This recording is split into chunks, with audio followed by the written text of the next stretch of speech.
Welcome to the Hawks Nest live stream show. My name is Brandon Kane, and I thank you for tuning on in here today, Tuesday, wonderful little Tuesday here in June. Well, the weather is sunny where you are. It's beautiful here. And today we're getting our way through this off season. We're already almost all the way through June. Can you smell it? Can you taste July? It's en route. My cat can taste it. She can sense it. We're almost there. And as we progress here through looking at the team from last year and looking at a little bit of where things are going in the future and kind of a combination deal there to keep you guys on your toes a little bit, we're going to go through and look on a player today that I want to talk about and highlight a little bit in Boye Mafe. This is a guy that you took in the second round 3 years ago and that you had some really good high expectations for. He was coming in as a guy that was somewhat of an older prospect versus other prospects coming out, but it was a guy that had the length, the size, weight, explosiveness. It hits a lot of just prerequisite marks that you would love to find off of your edges. And so you brought him in here with a little bit of needing to refine him down and get him a little bit better as far as some of the pass rushing moves and the tools he's got in his kit to utilize. But that has occurred, and he has progressed here over the last couple of years. In his first year, he came in, and a little bit like Derek Hall in his rookie year, wasn't able to give you much as a pass rusher, but unlike Derek Hall, was able to supply some really good run defense day one. Now, year two, you come back, and now the pass rush comes forward. And he has a Seahawks record he sets for sacks in consecutive games, I believe, with 7 straight games, I want to say it is. Really looks like he's on his way to really touching into that upside that he was showing you that he possibly had coming out of college out of Minnesota. But then the run defense also took just a tiny bit of a step back in that year two, almost as though, he had to kind of amp up to get the pass rush a little bit beefed up. But that then came a little bit at the expense of his run defense. So then he comes back last year under Mike McDonald in a new defensive scheme. And again, has a pretty competent year rushing the passer, albeit we're going to see there's a kind of a similar thing that happened to the prior year on that. The good part is that his run defense came back forward last year to where we had seen it in his first year. And when I talk about his run defense, I know with edge rushers, it's really about, are they getting sacks? What are they doing getting to the quarterback? That's where they make their money. But in Boye Mafe, what you are getting is a complete player, and a player that can be very close to dominant as an edge run defender. And that's what you got to first kind of look at with him and not get lost in that part of it, because it's a big component of his game. And when you look at a big difference between both of these two young edge rushers you have between Derek Hall and Boye Mafe, and looking at really the spots that differ, and there's a lot of differences between the two of them. But I think one of the big differences is that Mafe is a supremely better player against the run in so many different ways. How he sets the edge, his instincts, sometimes just where the motor's at. I don't think Hall's got a bad motor. He's got a good motor, but just that Mafe's just kind of got a little bit of a step above him on that side of it. The question comes into play is, can Boye Mafe level up? Can he continue this progression and now take that one final step, not to get to dominant state, not to get to Myles Garrett or TJ Watt or Micah Parsons? I don't think that there's an upside there that exists for him to reach to that. But can he find the consistency? Because the last 2 years where he has put up the good pass rush numbers, you have seen him a little bit in that time frame go really cold. I call him like a streaky shooter in basketball. When he's hot, he can't miss. But when he can't hit a bucket, he's bricking everything. And you see him go really quiet, especially as a pass rusher. I'd say as a run defender, he's pretty capable and consistent across the board on that part. Just that we've got these stretches with him as far as pass rush goes to where he just can't always consistently stay with it. Now, last year, not this last year, but the year before that, when he had set the sack record in consecutive games, the big thing that occurred there and why he kind of came to a halt on that one was that you had Uchenna Nwosu out there. And the teams were really putting the double teams. You essentially can kind of bring a double team one way or the other on an edge. And I'm talking chip blocks by the tight end or the running backs. And so you can kind of go one way or the other. You can't tend to chip two on a play. You got to pick which way you're going to go. Teams were leaning towards Uchenna Nwosu on those double teams, giving him a lot of single blocks where he set that consecutive record. But then what started to happen is Uchenna Nwosu got injured that year. Those double teams slid over to Boye Mafe. And in watching the tape last year, you'd actually be surprised, and I'll show you guys a couple of cut-ups, of how many times he was actually getting doubled. And sometimes he's getting double teamed so that Leonard Williams can get singled underneath, inside. And so that does speak to a little bit of the level of respect that teams do have for Boye and what they think of him as a pass rusher. I also tend to think, in watching some of the tape last year and how he was moving along, especially after the Patriots game, where I think that he was definitely not at 100%. I don't think that he was working through maybe some hugely major injury, but I think it did affect his effectiveness. I think that the team did try to rotate and lower down his snaps overall throughout the course of the season to kind of mitigate it. So a big of a part where if he could maybe stay a little bit healthier, maybe that's a big part here to him taking that step forward into what he could become fully as a player. Because this guy, while he may not be able to kind of get quite to the level of those guys, aforementioned guys I spoke about, which are the apex of pass rushers in the sport, there's that middle ground, right? There's sort of a middle ground between you got a league average and you got dominance. And where can we find is kind of maybe a little bit of where he can land in the middle ground of that. And if you can put that onto this defense, as stacked up as this defense is, if he can take that little just marginal extra step forward, just be a little bit more consistent as the pass rusher and keep the run defense where it's been, then he can hit that mark. He is not far away. He's scratching on the surface of it. He's right there in a lot of ways. It's just that consistency in pass rush which really needs to come forward. I think he's going to be a good run defender no matter what you do with him. When looking at the grades last year for PFF and edge rushers, you can see Aiden Hutchinson, whose year was cut short, up there at the top. Myles Garrett right there at number 2. TJ Watt, Nick Bosa. So some very familiar names at the top of the mark here as far as the PFF grades go and what they thought of their seasons. And if you go down that list and you go down to 24th, you'll find Boye Mafe at 75.2.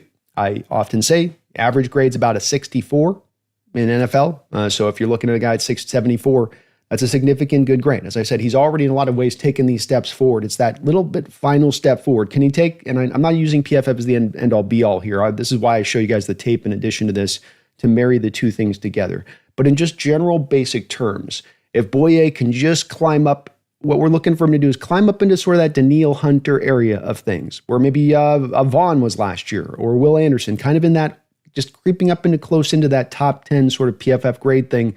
That's that next marginal step forward that I'm talking about, seeing if he can take. But not a bad year in any respect. He's amongst some very good peers in there. You've got Max Crosby just below him, Brian Burns above him up there, Nick Bonito, Brandon Graham. There's some really good names. So he is amongst some really top-end producers at the edge rush position right now, even as he stands, even as he's walking the door right now. It isn't that he has to take this step forward, for instance, to go earn a payday.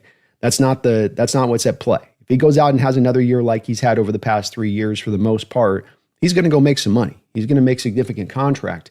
But if he wants to be paid up into that kind of area of closer to kind of $20 million per year and be considered one of those better edge rushers in the sport, not one of the best edge rushers, but one of the better edge rushers, that's kind of the step he's going to have to take to kind of go earn that full money. Looking at his grades over a 3-year period here, we can see 2022, he was 64.6, and we can see he's also incrementally improved as a player throughout his time here in Seattle. As you can see in 23, the run defense and the tackling went down just a little bit that year in 23, even though he came forward with the sacks. And the PFF's got the sacks a little bit different than the official stats on this. So they got 9. I think he was at like 8 or maybe he was at 9, I forget. But comes back with 6 last year, only 3 credited there in the first year of 2022. So everything, for the most part, is improved. You don't have as many sacks as he did last year.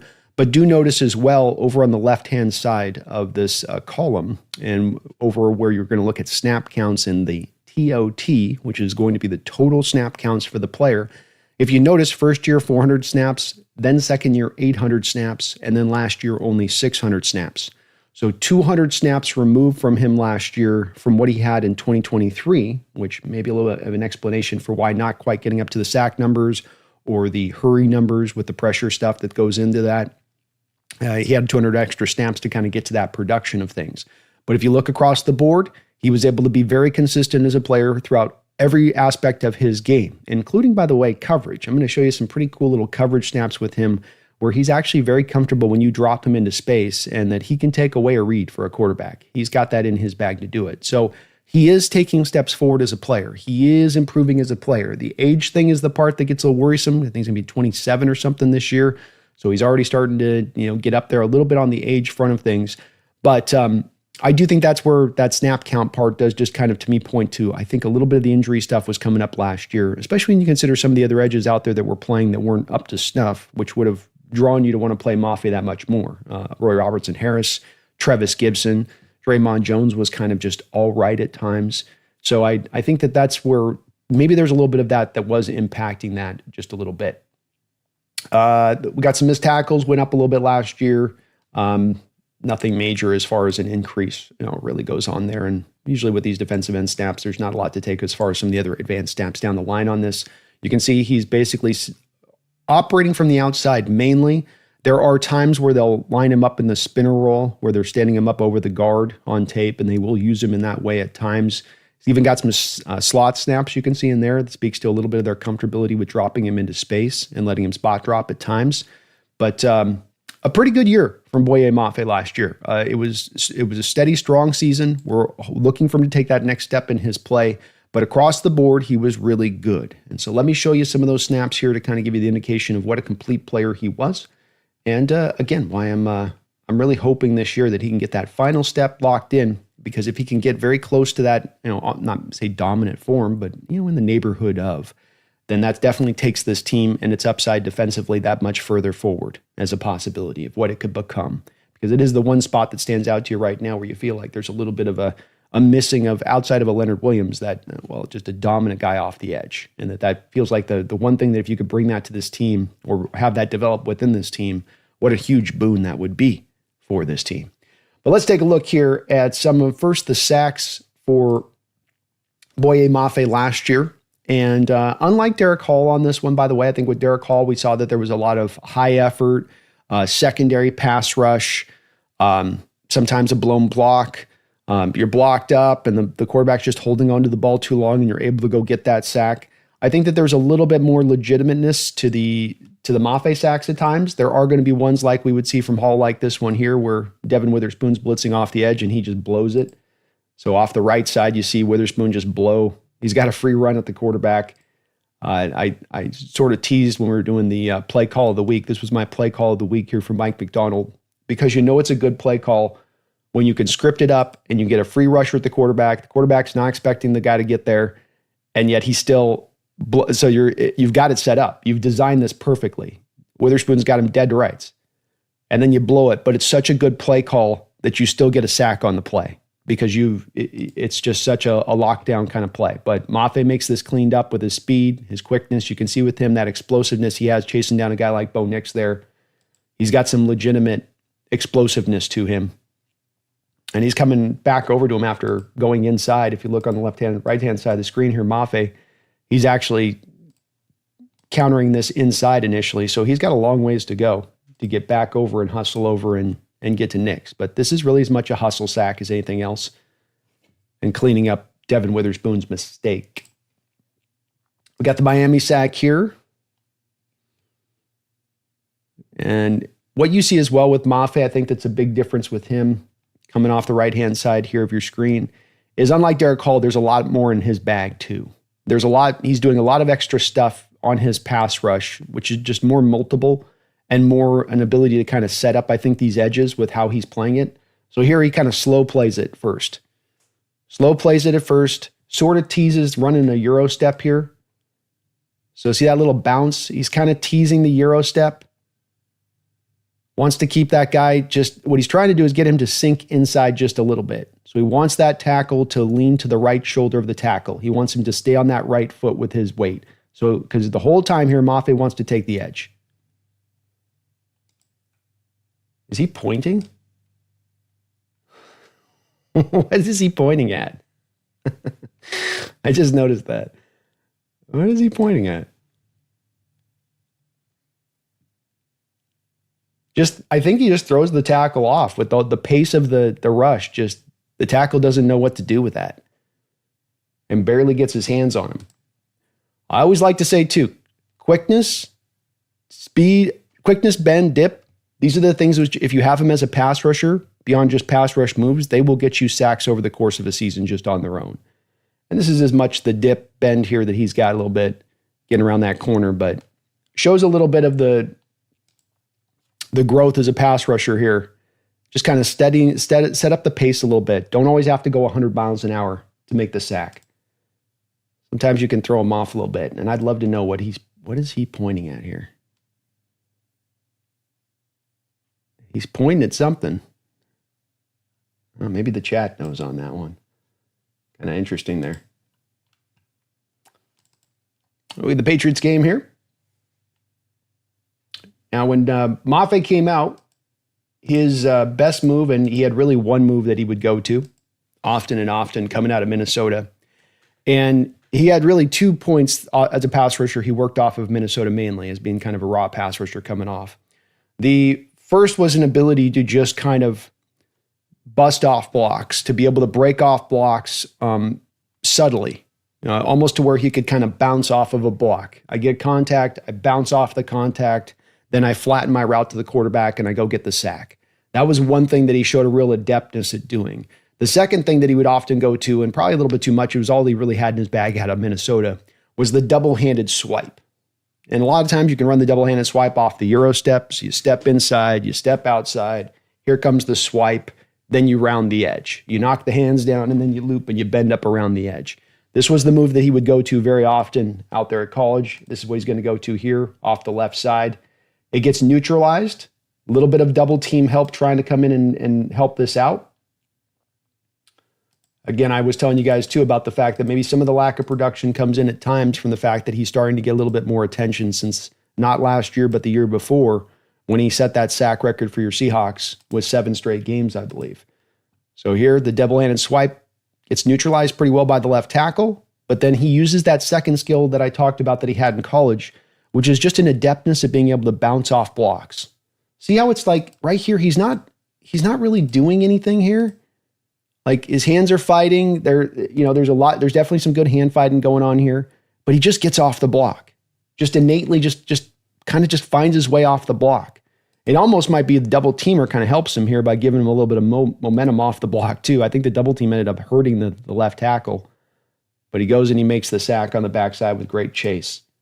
But double-handed swipe, bounce off the block, go make the tackle. So 2 of the skills he had in college are on display here on this play, and he's always got those 2 skills he can go to. The double-handed swipe is a good move. It's at his best when he can incorporate it with other stuff, but it's a move that works really well because he can naturally, with his first step quickness, dip and bend, take that edge. And so a hand swipe, double hand swipe, works really, really well with that. It's a good pairing of skills that go together there. Got a Falcons sack here for you. And this is the one you guys will remember, the big play in the game that caused the fumble touchdown here by Derek Hall. I can't show the whole play of Derek Hall getting the TDs. You'll have to take my word for it. This is just an effort play, though. I mentioned that they would stand him up inside, and this is what's called, this isn't a pure spinner roll. It's kind of a quasi spinner roll. So you have him standing up. If you look right here to the inside, you're running some games on this play. So Mafe right there to the right of Derek Hall. And what you do in that spinner roll is you try to take these guys, they're really quick for these guards, and the guards can't handle that quickness. And you let them stand up to be given the opportunity to kind of run wherever they're going to run. They don't have to just come right up field and attack you from a leverage standpoint. They can go left, they can go right, they can cut it wide, they can loop around here. There's a lot you can do with these kind of spinners and how you play this. And it gives the Falcons a lot to think about here with the 5-man front. But just as much as anything, effort, find the quarterback. Cousins just kind of rolls into the right direction here to where Mafe can find him. There's nothing special going on here. You're running a little bit of the loop game between him and Byron Murphy. And it works. You cause chaos with this kind of stuff. I'm expecting a lot more looping and stunting this year than ever before from your Seahawks. It's in Dirty's background, and it's where really the game's going from a conceptual standpoint, that these 4-man fronts especially, when they're going to drop all those guys into coverage, that you work these games more and more and more. Other sack I want to show you was just this Vikings one, and this is him just purely taking the edge. So this is that skill where just getting off blocks, having that innate ability to find your way off the block, work off contact, don't get stuck on contact. Sometimes it's like Derek Hall, for instance, he gets stuck on contact. The offensive lineman's hands get on him, and it's like he's been vice gripped down. With Mafe, it's a little bit more of, it's like the lineman's got butter on his hands, and he just can't quite squeeze up on that jersey and get it sunk in. But this is quickness, dip and bend. He brings in a little bit of a rip move here at the end to kind of clear himself fully. But you can see in that rip move even, just there's little things he does throughout the course of his pass rush that show his advancement. He doesn't make these sacks happen by accident. They're happening a lot of times by him doing a couple things at once on a particular play to make it happen. But the quickness, dip, and bend are always going to get him a collection of snaps every single season. You put 4 or 5 sacks down with Mafe just off these kind of plays throughout the course of the season. He's got the counters and whatnot as well, but this is where he's going to really make his money here. And I'm going to show you a couple of these other snaps. These are basically just take the edge kind of snaps to show you this a little bit. There's so much he's got foundationally here already. This guy doesn't have to come far in his game. He's not going to need to, do a lot to get better. Little stutter step here forces Brissett up in the pocket. He ends up scrambling for a little bit of a play here. But just again, taking the edge. Doesn't even have to get that double hand swipe out. He does such a good job of just getting to the edge here and taking that out that shoulder of the left tackle that causes the problem. Could have had a holding play, and poor guy, look at him laying his back. Tell me this doesn't hurt. Ow. Lands right on his legs. Ow. That don't feel good. He can also cross face. So starting to see him build this a little bit more within his game. I wish I see a little bit more because these tackles are definitely getting more and more out to the edge on him and trying to make sure that he doesn't take that edge.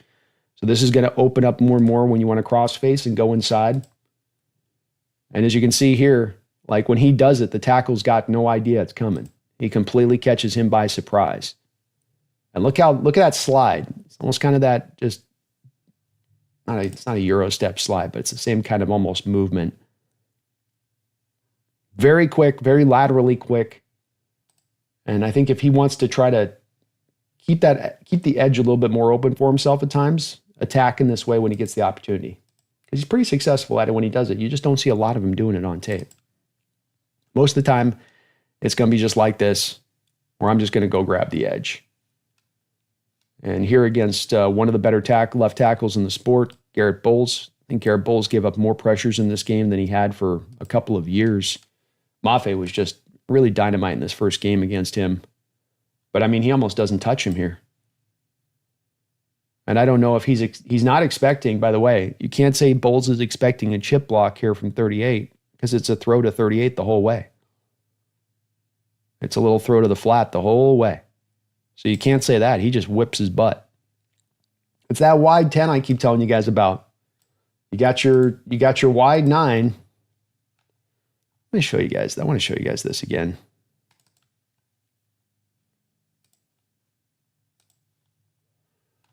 I think I probably would help if I actually showed the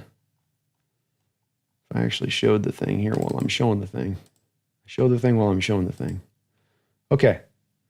So I've often talked about this where you have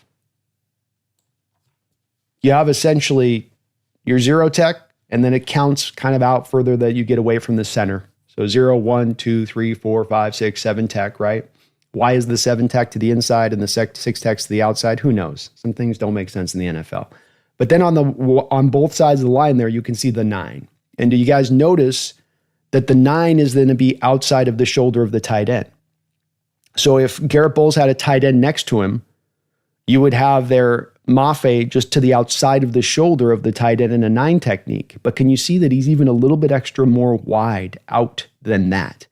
He's almost even like, as I like to call it, almost a wide 10 is what I would call this. And that puts us such a challenge on those tackles to be able to reach you to the edge. And you can see in a guy in Garrett Bowles here, he just can't even get there. It's too wide of an angle. And it's a real point of emphasis for Mike McDonald in the scheme. Hall runs a lot of this, but Mafe can do it too. So tough on those tackles because they got to get so wide to reach you. Again, here you've seen the same kind of pass rush here from him. I've shown you on a couple of these other reps. Going to use a little bit of the double-handed swipe as a threat. Doesn't even have to really bring it in fully to make it work, quite honestly, over to the right-hand side of your screen. He's just got to almost just basically layer it in there, and it's enough to create the pressure. It forces Brissett to throw up and have to throw the ball, step up and throw the ball away. Kind of double-handed swipe, take the edge. Double swipe, take the edge. That's his custom move. That's his superpower. It's been that way since college. There you go again. Double-handed swipe. I tell you guys, when he went to this thing in Minnesota, it was 24/7. Rep after rep after rep out of Minnesota. Double hand swipe, double hand swipe, double hand swipe, take the edge. And he's lethal with it, man. He is absolutely lethal with it. Long day at the office here for the left tackle of the Patriots. Tries to just stick out that one arm. He kind of just gives it to him as bait, too. He's like, gives him that arm. Completely causes him to lose the rep. Not the best. You don't just give up one arm for the hell of it. But also there again, you get the taking of the edge. So swipe, then flatten the route to the quarterback. Brissett does a nice job here of just feeling that pressure behind him and kind of jumping at the right moment there. Murphy causing a lot of low pressure there as well. And end up completing it out there to Hunter Henry.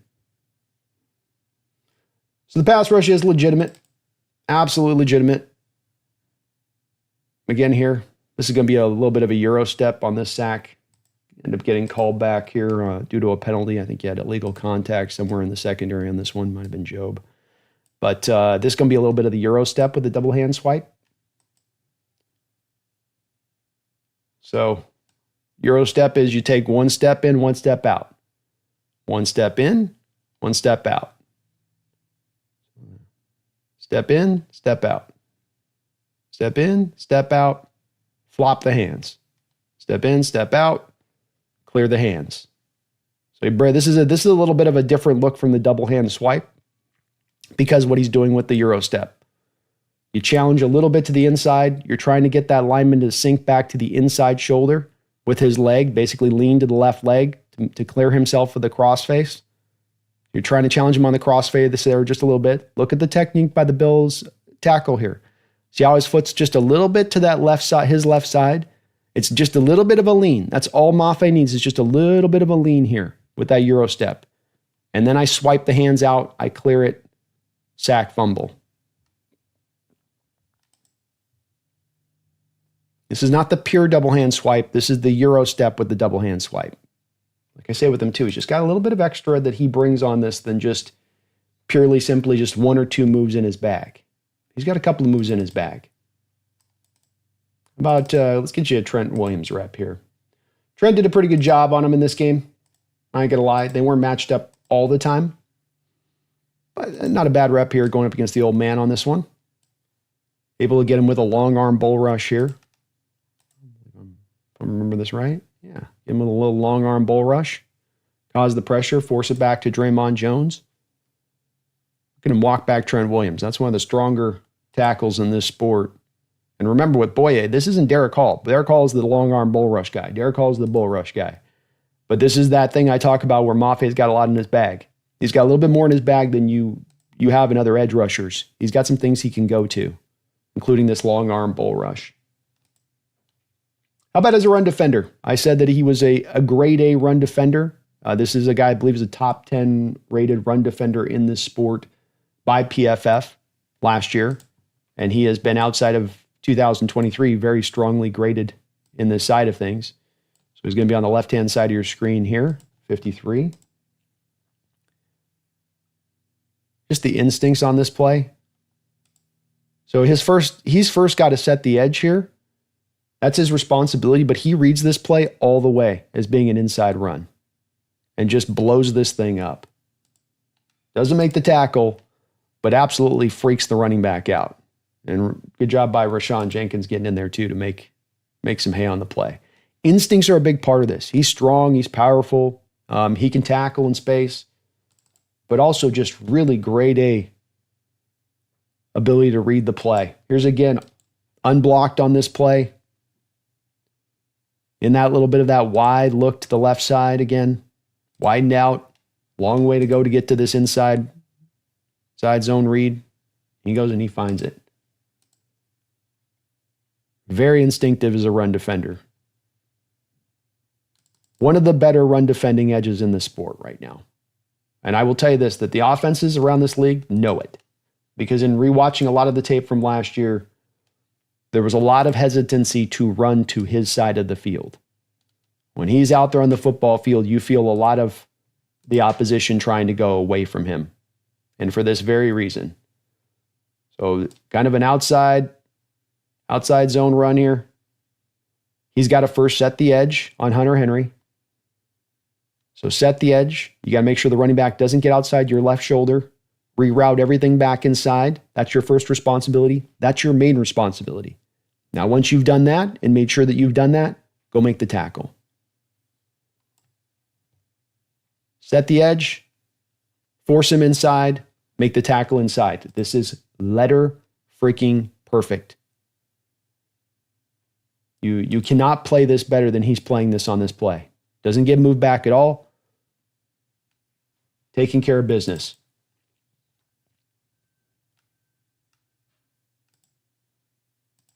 Same kind of play here. It'll be on the right-hand side of your screen. First set the edge. Route him inside. Go find the ball carrier.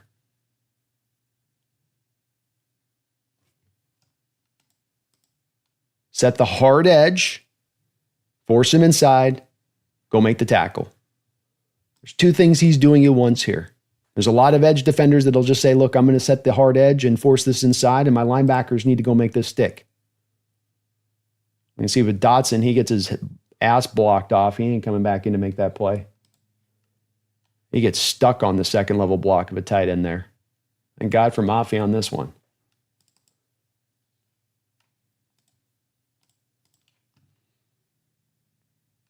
Another one against Denver. They're going to try to run this pitch to his side of the field. Not too smart. That ain't going to work. And watch. Well, just look at the instincts here. Completely confuses. He's anticipating, and smartly enough so, he's going to get a double team from both of these two guys on the edge of the line. The Broncos are going heavy here. So they have a tight end, and then you can see that big sucker there. That's a tackle there. They've got their basically second tight end on the field here. So you've got a tight end and a tackle setting up to double team him at the point of attack. And he feels it. And so instead, he just takes a hard step inside and then gets back outside on the play. What a great play by him. And look at them how they whiffed. Look at them. They're both like, we didn't even get it. They one hand, you got two sets of hand, and only one hand ends up even touching him. Is he quick? Yeah, he's pretty quick. Pretty damn quick. Ballsy as hell, too, on this play, because you come inside, you get yourself pinned inside. Whoa, Nelly. We might have some trouble. But he just completely, look at these guys. Look at him looking back like, what the hell happened? Where'd he go? Which way did he go? Which way did he go? Nice play there by our man Hall, Mafe. I went against the Patriots here. Some of these are earlier reps because, like I said, I think he was a little bit more battered up as the year went along a bit. Feels the A-gap run. I showed you another rep like this where he can just feel the A-gap run from the edge. He's just carrying Hunter Henry all the way into the A-gap here. Right side of the screen, just all the way 85. Finds the play. That's just a monster play right there. Even get the running back, tries to bounce him a little bit to the right. So he tries to bounce him. He goes, oh, shoot, he's cutting this in. He's squeezing the gap there. He's got to take a second, too, because I think that's Jaron Reed's closed that up pretty nicely as well. But then you can see he's going to, I'll go outside. Nope, I'm outside. I'm here. I got you there. Okay, I'm going to go back inside. All right, I got you there, too. You're going to bounce outside? I got you. Inside? Nope. You ain't getting away from me. Instincts, play strength, an ability to set the hard edge, which is at times in this Mike McDonald defense, one of the beginning foundations of this defense is setting the hard edges. But not just to set the hard edge, come down and go make the play. Don't just stand out there on your edge. Don't just stand out there on your island.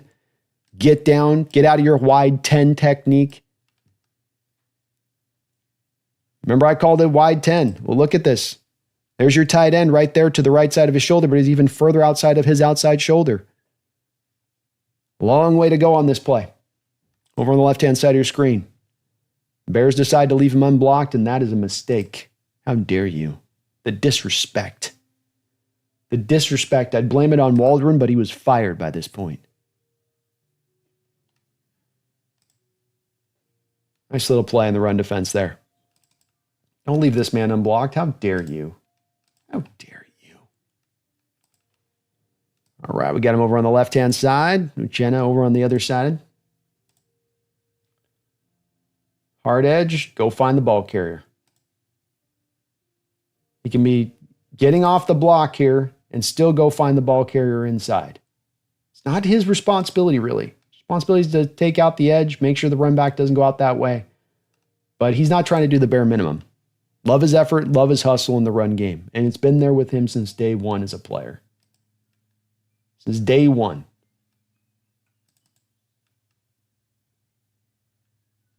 Another one where it's just, I mean, this is film study all day to me. I can't chalk it up to anything else other than that.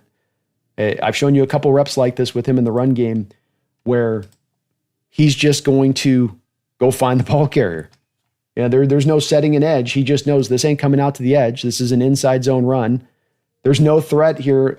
You'd think that he'd have a threat of at least with Kyler Murray keeping it. I don't know if it's because they're bringing Kobe Bryant down there and Kobe's the guy to take care of Kyler. Top of your screen, you see Kobe kind of coming down there, and maybe that he's going to be the guy to play that there. But he just sees this all the way. I mean, he's moving towards this prior to the snap. This is why he's a top 10 rated run defender in this sport. These are not normal kind of plays for these guys to make. How about one-on-one? Ball carrier out in space. Can you make the tackle? You're not blocked up. You got the freedom to go right at him. He's got you. These elusive running backs, can you actually go make the play?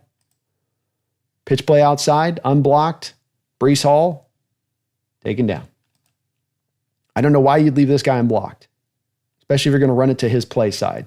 I don't know if they thought that he'd get confused or the fullback would be able to lay a block on him, or I think the fullback just blows the play. Fullback's probably supposed to take him, but he punishes him for it. Again, they're going to run a pitch play to his side of the field. This is a little bit why I say teams started throughout the year when you watch the tape and you're trying to find good run defending snaps for Mafe. There's so many snaps with him and the offense is running away from his side of the field.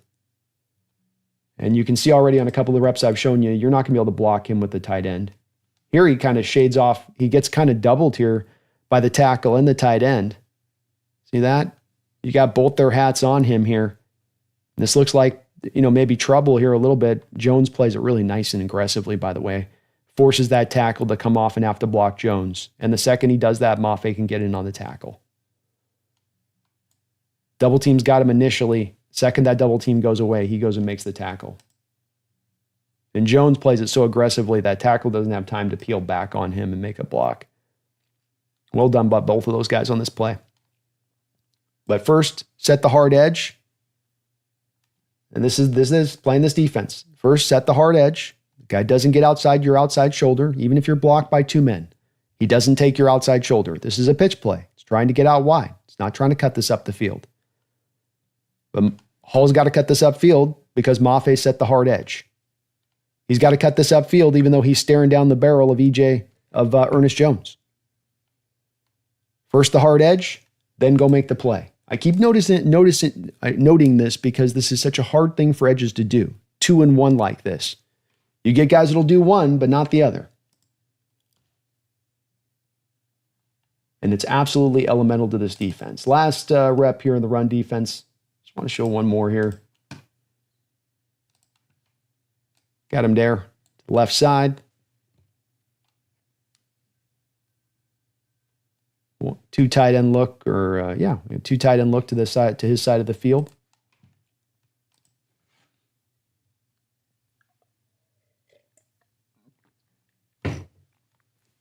Loses the edge a little bit here, but recovers and finds the ball carrier. Very nice job by the cornerback playing that hard on the side too. That's Witherspoon, of course. Are we surprised in the least it's Witherspoon playing a good hard edge over there? Yeah, not in the least. You ain't keeping Witherspoon blocked. This is what makes great defenses, though. It's multiple players doing really good things on one play, not just one star guy doing superhero stuff. Go find the ball carrier. Get off the block. Well done. I mentioned coverage is another part and a part that a lot of people probably would not be thinking too much about when it comes to an edge. What does it matter if the guy's going to be able to cover or not? But the next point of Mike Macdonald's defense, and one that he has talked about this offseason that's going to now come forward this year and that you're going to start to really feel, is that being that he's been a guy that's had to teach his defense in a couple of different stops, he's understood that there's got to be a little bit of phases in how I teach my defense. The reason being is that it's one of the more complicated defenses in all of football. So I can't just go from A and then jump to Z. I got to build this up A, B, C, D, go slowly through. I've got to get them to learn the basics and the fundamentals of the defense itself before I can get all of the advanced iterations that I want to bring in, before I really want to go crazy with the stack boxes and blitz a little bit more. And so when you're going to bring that stuff out, and they've indicated this year, has Seattle, when you hear them talking about where they're at right now with the defense this year versus where they were at last year with the defense and the onboarding process, it's light years forward. And that means there's going to be more wrinkles brought out than ever before. Within those wrinkles then are going to be more of the stack boxes, simulated pressures, and then a lot of the zone blitzing off of the back of that. Zone blitzing is where you're going to bring a lot of guys up at the line of scrimmage. You're going to make those quarterbacks really nervous. You're going to make those offensive lines really nervous. You're going to drive protection changes across the board. You got him. You got them. Go here. You go over here. You go over there. Then you're going post-snap to drop out and still leave now only 4 men coming at the quarterback, but you don't know which 4 guys are coming and which guys are dropping. And so within that, having good spot droppers in space and guys that then can drop and then be capable of actually covering. Because if you just have a big fat guy that drops in space and can't cover, that ain't worth a whole hell of a lot. Remember a couple of years ago with Clint Hurt, we started dropping for whatever reason our nose tackle into the secondary and acted like he was going to cover anything. And all the quarterbacks would do is just simply go and target those defensive tackles 24/7 when they dropped into coverage. With Mafe, he's actually got an ability to cover in space, and he showed it throughout last year. And the team showed in certain select games a willingness to have him run that even a little bit more given maybe a specific opponent that they're trying to confuse. So here, spot drops in space to the right side of your screen, goes and makes the tackle. I'll show it to you a couple times, of course, here. So you're going to see him on the right-hand side of your screen, set up on the tight end. You've got basically a 6-man front here at the line of scrimmage. Julian Love is threatening to blitz from the left-hand side. He's over on the right-hand side. So you got a lot of guys here for Nix to deal with. Nix fake pitch, coming back across the formation. Mafe's right there, makes the tackle. Nothing fancy on the play, just capability is there to do this. Really nice play here.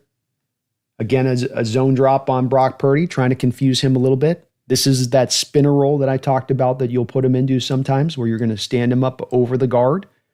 And then he's kind of a wild card. Is he coming? Is he not? Is he going to slide lateral post-snap? Is he going to loop and attack around to the edge? Very, very hard to predict. He can kind of go anywhere here a little bit. Watch how he drops into space, though. And look at the aggression of dropping into space. Not dropping into space blindly or just to look like he's acting like he's covering, but he actually gets a hand first on Debo. So first gets a little bit of a jamming hand on Debo to slow down his momentum and help out Ernest Jones there a little bit. No one's going to call that. And then look at the lateral change of direction. Slide, slide, slide, and then watch the hand at the end. Look at that hand. Gets the hand in there and knocks it away. Let me play it again for you. Little press, hand in it, tip it away. That is phenomenal. Phenomenal play by him. That's a defensive end in space playing that so well. Feeling the quarterback's eyes here. He's press. Feel the quarterback's eyes, move with the eyes, and then go make a play on the ball. Just a fantastic play by Mafe, and if they can bring out more of these kind of stuff throughout the year, the better. The Rams game, they went crazy with the spot drops with Mafe. This game, for whatever reason with Stafford in the first game especially, they really wanted to lock this kind of stuff up. So here he is going to be off the left-hand side of the edge here. I believe he's going to take away the first read of Stafford. Stafford does complete a ball down to Cooper Kupp down the field on this one, but I think Mafe does his job of taking away the first read. Sorry, I'm confusing this with a different Ram rep. A lot of Rams reps on this one. This is one where he cleans up the missed tackle by Reek Woolen. And with Reek, by the way, God bless you, Reek, but the shoulder feint thing that you're doing, this ain't it. Like, and Woolen, I'll give him credit. Good hustle to get in the play. Look at the speed of Woolen. I mean, he's just like, Mafe's not slow, and he's just running right past him like he's standing still. But just wrap up, buddy. The shoulder thing into the gut, sliding by, falling on your face move. That's not it. Wrap it up. Attack that near thigh, wrap and roll. Instead, he just kind of throws a real weak shoulder into it. I know this has anything to do with Mafe, but Mafe cleans it up, thank God. But you don't hit hard enough, Woolen, to do the shoulder thing. If you were a hitter, I'd maybe be like, oh, well, you get some good licks there. You're not a hitter. Just wrap them up and bring them down. Come on, Reek. Another one here with him dropping into space. Doing a really good job. Give me a bit of the outlook all 22 here. So he's on the bottom side of the line of scrimmage there. Just watch his instincts and feel. A little bit of a press. Sits back nicely. Now look at Stafford's head. Head turned towards right where he wants to go. Can't go where he wants to go, partly because Mafe's tight there on coverage off the snap. Comes back to Cooper Kupp, who beats Reek Woolen on an in-breaking route. So you're taking away his first read with your spot drop. At least that's the way it looks to me a little bit here on this one. Like I said, the Rams game, they went kind of crazy in the Rams game, man, with him. They definitely, this was a wrinkle for this particular game that they wanted to use him a lot in dropping into space. Here again, high side of your form, the line, he's going to again drop in space here. He's again going to take away the first read of Stafford. Some of this is the quick pressure, but Stafford's head, and I'll show it to you slow in a second, goes in the direction of where Mafe's dropping. So Mafe is going to take away right here, this route right here. And this is where Stafford wants to initially go. He looks to his right haphazardly at the end of this rep because he's feeling the pressure and he just wants to get rid of the ball smartly. But zone blitzes confuse the hell out of the offensive line. They just do not know where to block or who to block. You have Julian Love down here around the line of scrimmage, threatening to blitz. You got 1, 2, 3, 4, 5, 6 other guys outside of Julian Love. So you almost have like a cover zero look here, cover zero blitz look to this. So this is going to make the line very nervous. But what this now happens is when you bring a zone blitz on this play, ideally you want to end up with a free rusher. I mean, that's where it's the most beautiful thing in the world, is that you've confused the offensive line to such a degree that they leave a guy completely unblocked that they should have blocked. And that's just what happens here, where the bottom of the formation, Draymond Jones, ends up completely unblocked on this play. But if you'll notice, you go from 7 men at the line of scrimmage. We go from 7 men at the line of scrimmage, a cover zero blitz look, to how many guys end up coming? 1, 2, 3, 4. So 7 guys on the line, 4 end up coming, but you end up with a free rusher, a free blitzer in Draymond Jones. This is Mike Macdonald's scheme right here. We make you think it's this. We put the threat of it being this. You're absolutely sure it's going to be this. It's going to be a cover zero. And then we flip the script on you. We get all the benefits, essentially. You get all the benefits of a cover zero blitz. You get all the benefits of putting the blitz up there like you're going to do it. But then you get all of the safety of still protecting against the deep throws, against the, oh, you're going to blitz. We're going to make you pay the price by making you now have to, by giving up a shot play on the back end if we block this upright. But with Mike, he gives you a bit of the best both worlds. You get the stacked boxes, you get the free pass rusher, but you don't have to then leave the vulnerabilities on the back end to make the front end stuff happen. It's the really cool part about his scheme. What I love about this scheme is you get all the benefits. It's like, it's almost like the keto diet people, where it's like, you can eat whatever you want as long as it's not a carb. It's almost like that. It's like, this shouldn't be allowed. This is almost like cheating a little bit, is how it feels when he's running it at times. But I love this play. This is exactly, on top of showing Mafe dropping back smartly in coverage, being on it there, just the fact that you create this kind of confusion for a guy like Stafford, who's been in this league for so many years, who's seen how many blitzes, who's seen how many fronts. You can't trick this guy, right? He's untrickable at this point in his career, right? Right? I'm just saying. One more rep here from that Rams game. This might look like the same rep I just showed you. I can assure you it is not. So here we go again, trying to run some games on Stafford, trying to get him thinking, trying to get that offensive line thinking. Here you're going to be with a 4-man front on Stafford. They're countering with a 3 wide receiver look. He's going to drop back into space here. Does a really good job of first hard foot up, make it look like I'm rushing.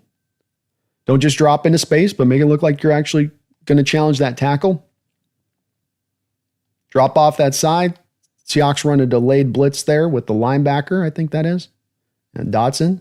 Dotson runs a little bit of a delayed blitz. Dotson's really delayed on this. I don't like his tape. This is too long. Like he's a beat late here as Dotson. I know I keep getting caught up on other guys, but like look at Jones and look at the timing of that. Like, why are you that late? Ugh. No, brother. No. But a nice job here by Mafe. You'll see here Stafford ends up. So I think Stafford, and again, this is a guessing game. I think Stafford wants to go to the slot here. But then he realizes Mafe's got the spot drop. And he's got to take the other target and just try to whip it in there.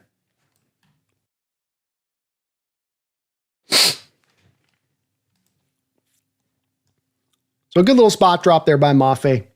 More of this stuff I think you're going to be able to do this year, especially running off the blitz game. You can feel that Stafford's uncomfortable. He feels a little bit of the delayed blitz come in there with Ernest Jones. Jones a really good blitzer. And Josh Jobe with some nice coverage and press. You marry what you're doing with the blitz with the press. So you can disrupt the routes timing. It all kind of marries together well on some of these games you're trying to run, especially against the Rams, because you got to do some extra stuff with Stafford. If you just drop it up and let him see it cleanly, he will pick you apart. So in Mafe, you have a complete player here. You have a guy that can give you top 10 run defending edge, a guy that's, probably minimum, top 20-ish, maybe edge rusher in the sport, top 25, but with still that room to grow. You can see the refinement of some of the bag growing and what he can bring. He's got the double-handed swipe. He's got the Euro step. He's got the bull rush. He's developing a little bit of the cross face. He can sometimes stutter his rhythm off the snap to kind of throw tackles off. He's starting to build up a little bit of a bag. And there are those pass rushers who walk in the door and are instantaneously brilliant. Those Myles Garrett, the TJ Watt types, who when they walk in initially right off the gate, they're dynamic from day one. And that there's not that whole kind of stepping improvement thing that you're thinking you're going to get from him. I think like you get from a lot of these edge rushers, even guys especially taken outside of the first round, more into kind of that second round territory, they tend to take a little bit of extra time to get where they're going. And I think that that's going to be here the case as we see this with Mafe. He's a little bit of a slightly older player, but he has improved every single year of his career. And he was a guy that was a little bit late to football versus some of those other guys that have been playing since the Pee Wee leagues.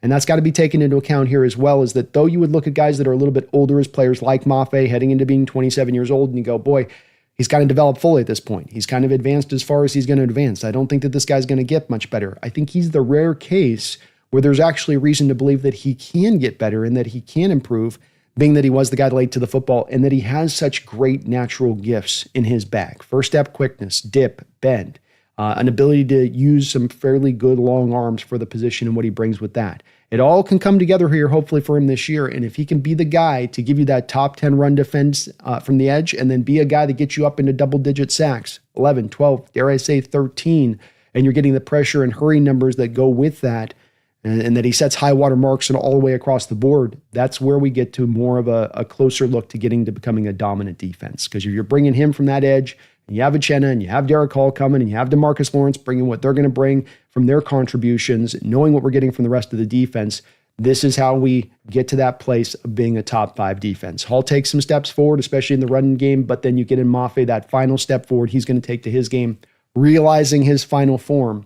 And that's where we start to see this defense maybe round itself into being dominant in what it brings to the table in 2025. We'll have to see with Boye Mafe and if he can step forward in that way, but he's got all of the elements at play for this thing to ignite and for this thing to really take course. It's not that he's not a good player already. He is. He doesn't have to develop a whole hell of a lot more even on what he's been to be considered a really good edge in the sport. You're just wondering if there's that final little level up that he can have, that final little extra final jump to the top there to really solidify himself as one of the better edges in this game. Never one of the best, but one of the better ones. I think we'd be perfectly happy with that. And I think even John Schneider would be perfectly happy to put a guy like that on a contract extension if he can take that final step. I don't know if that's going to much be the case if he doesn't take that step. If he just comes out this year and gives you a really grade A run defense, but then he's only in that 7-8 sacks range of things, is John going to want to put that on a contract extension? I'm not sure.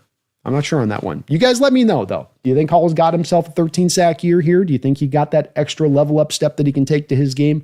I'd love to hear from you guys. Let me know in the comments or down here in the chat. We'll see where you guys are at today a little bit here. One second.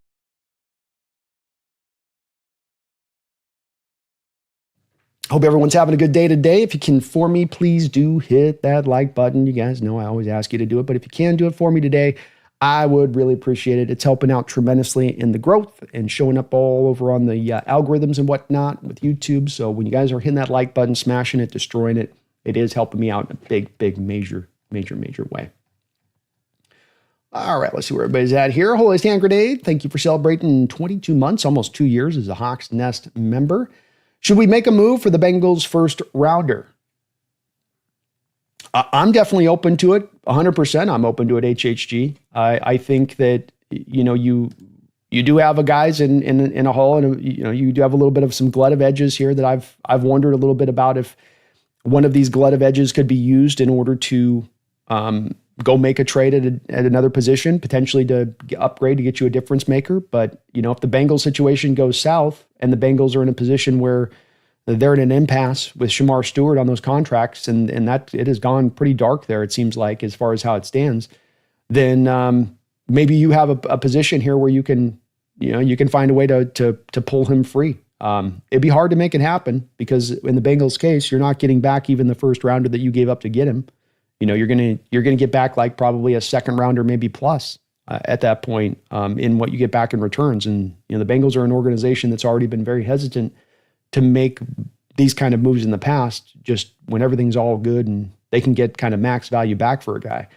Say nothing of when they're kind of held up over the barrel on this. So I think that they're probably just going to, potentially just sit on this one. But the one part of this that could change is that Shamar Stewart is a very young player, and he could potentially just sit out a year and then re-enter the draft next year if he doesn't like what they're trying to sell him on. And that's where, if it gets to that stage of things, then the Bengals probably have a little bit more of a willingness to then do something about it at that point because their hand is forced. But you're going to have to force their hand on that one to get there. But it is an interesting thought, man. It is an interesting thought. And is there a trade of a Shamar Stewart for a Derek Hall, for instance, or you don't even give up a pick and they can feel at least like they're getting something back to make them feel okay with it? I don't know. There maybe there's an interesting kind of or a creative kind of trade that you could make in there with that. Jonas says we should trade a fourth for Shamar. I would love to get him for a fourth. I think a second is probably as big as we can dream on that as far as the discount goes that we'd get for him, a future second. But again, the Bengals have been they're kind of hard asses about this kind of stuff, Like Carson Palmer wanted to get out. I think he had to wait a year even after he requested a trade there.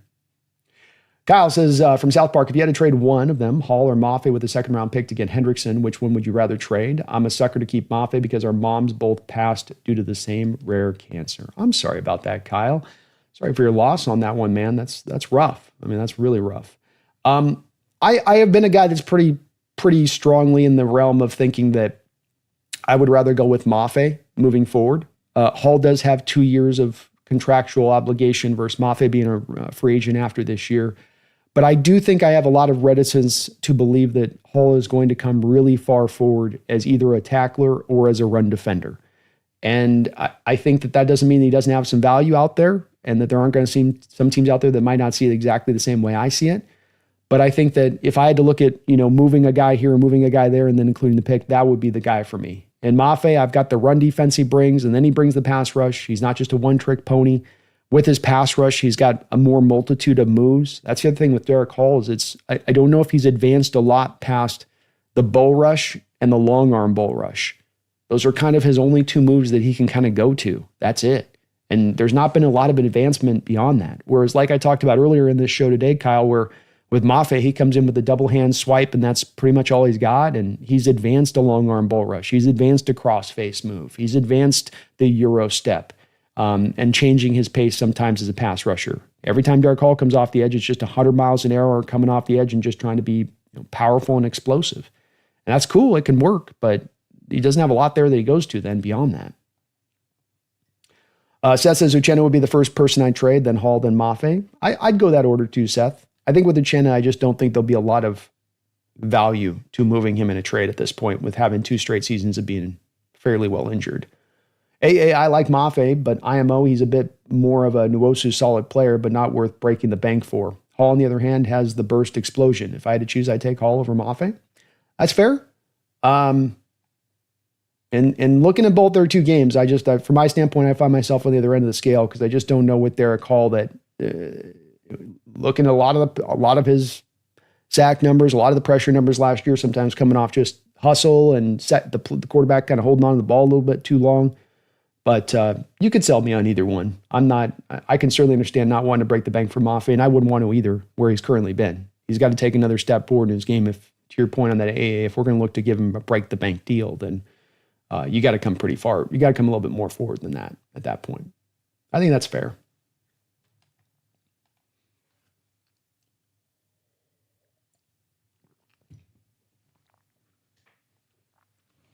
Catalyst is hopefully Mafe will take that step to warrant an extension. I hope he does. AA, can we just pay Cross already? I think it's coming, AA. It's probably, they're in negotiations right now, and we're probably going to hear about it, I would estimate, before training camp, but that is a guess. But he's in line. They're going to get him. Catalyst, Mafe being above Crosby on PFF is crazy. I know Crosby wasn't 100%. He was really the only guy when Wilkins went down. Yeah.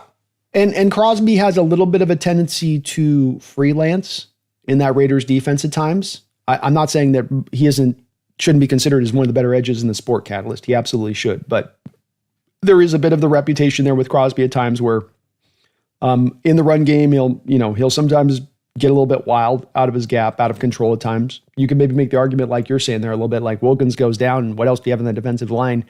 He's got to go out there and just try to,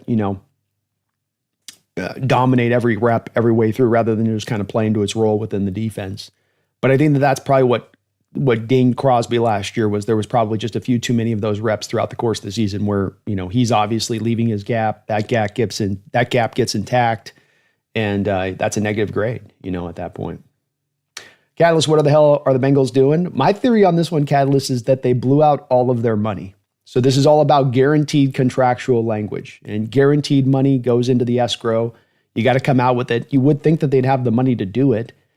Every other draft pick around where he's taken has been given a similar kind of contract. They're trying to do the thing that's completely outside of the realm of reality for what other deals are being done. But part of me just wonders if in the T. Higgins deal and in the Jamar Chase deal and coming on the heels of the Burrow deal you signed last year for an organization that tends to be pretty broke, maybe they're just out of money. And I know that this might seem silly to some people out there, but you're watching across this board right now, not just in football, but you're also seeing it in other sports, that there are owners that are selling away chunks of their ownership so that they can get a cash injection to be able to go out there and pay them this money to these players. This is why the Raiders with Mark Davis just sold 10% of their team to Brady, essentially, to get that injection of cash in there. And so the Bengals are one of those organizations that's known as being broke and not having a lot of money to spend. And that this seems to be a symptom of that, Catalyst, to me. This seems to be just an extension of that. Kendrick Boye Mafe mauling Cousins was hilarious. Yeah, that's where Cousins breaks the pocket and he's still thinking I'm 25 and you're actually 35. And I have this when I'm on the ball court, sometimes where I'm moving around and you feel good. You feel like you're moving as fast as ever. But if you had a video camera, you'd be like, man, I am that slow now. I move like that. The brain can trick an old man at times. Catalyst Draymond was such a disappointment. I don't know if we were deploying him right in either a McPete or McDonald scheme, or he's too middling between a 3-tech and an edge. I think he's going to find success again this year back at being a 3-tech. I think that you signed him as a guy in Denver who spent a predominant amount of his time as a 3-tech, Catalyst. I would estimate somewhere in the neighborhood of probably about 80 to 85% of his snaps were operating from within the 3-tech, and that's where he was doing his damage. You moved him here, and you almost instantaneously kicked him out to the edge. And some of that had to do with the glut that you had at the 3 tech position, especially last year with Leonard Williams and Jaron Reed and Byron Murphy. I mean, there were no reps left over for Draymond. Some of it was also the necessity of you didn't have any real guys that could set good hard edges. Hall was not good that first year, and Uchenna went down, and then you only had Boye Mafe as your only other edge that was legitimate there and stopping the run. And so it's not all Draymond's fault. It's kind of like you just sort of misused him, and it's kind of a head scratcher is that you pay all that money. He's the biggest free agent contract outside of Sam Darnold, I believe, that we have signed in our history. And the first thing you do is move him out of position. Didn't make any sense. Jonas says if the Bengals are serious, they would be lucky to get a second for Trey, and they can have Nwosu as a concession. We can take the salary off their hands, trade them Noah Fant for Shamar Stewart to Groom. Let's go, buddy. I'll take that deal all day, Jonas, all day. And the Bengals are kind of ridiculous on this stuff. They should have probably have moved Trey for a second-round pick during this last draft and gotten out of this situation. But that's why I say with them, they're kind of that organization also that's like cheap, but then also won't do the things that a cheap organization should do, which is then, okay, make the trade, offload the asset, get another asset back. Don't just lose him for nothing. Don't just lose him because you've tried to hold on to him to the bitter end and now you can't get the right value back for him. These are the mistakes that Bengal organization has made in the past, and it seems that they're going to continue to make them. Trey should have been moved already. This doesn't make any sense. And the Bengals were asking for a first-round pick at the draft. No one was going to give you a first-round pick in the draft. Not with how many good edges there was in this last draft. It wasn't happening. But that's the Bengals organization. They draw this arbitrary line in the sand that nobody else would draw the line in the sand of, and then they look at everybody like, why are you guys thinking we're being stupid? We do it our way. We just have our way we do it. Okay.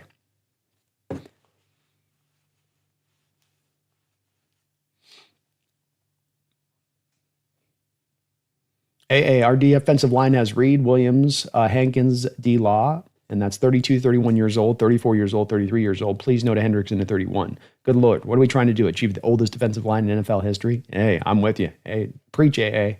I'm not as much a guy on the Hendrickson thing either. I'm the age on that one, the price. I'm going to spend that kind of money. I'm going to give up, somewhat prime draft capital. I want something a little bit more, especially off the edge, a little bit younger, not quite as expensive.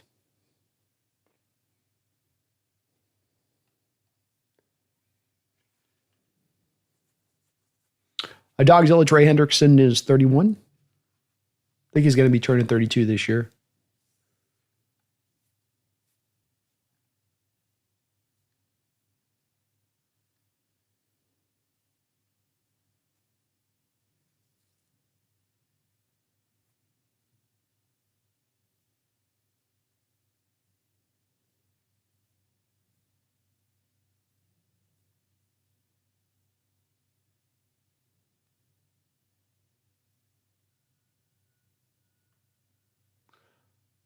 Jason Gordon, I do hope you're right on the guard thing being good. I think you're on paper. You look good with it as it stands right now. It is going to be relying on Zabel being the guy that can fit to left guard, and it is relying on that right guard settling down a little bit. But they've started to take some steps to get that thing improved. It's coming along. It is. We do need the development to come forward, though.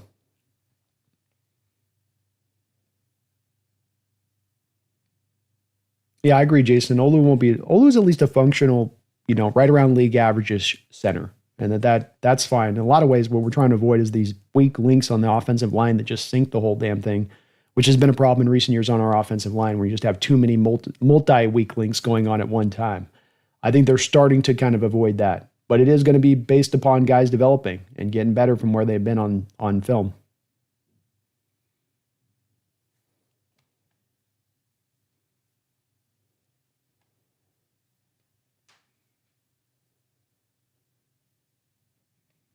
Yeah, Jason, totally agree with you, man. You don't got to be a top 10 offensive line. You just got to jump from back end. You just got to have it to not be right around the league worst unit and get to more of a middle of the road. And that is a significant improvement. And that would have a significant impact. Yeah.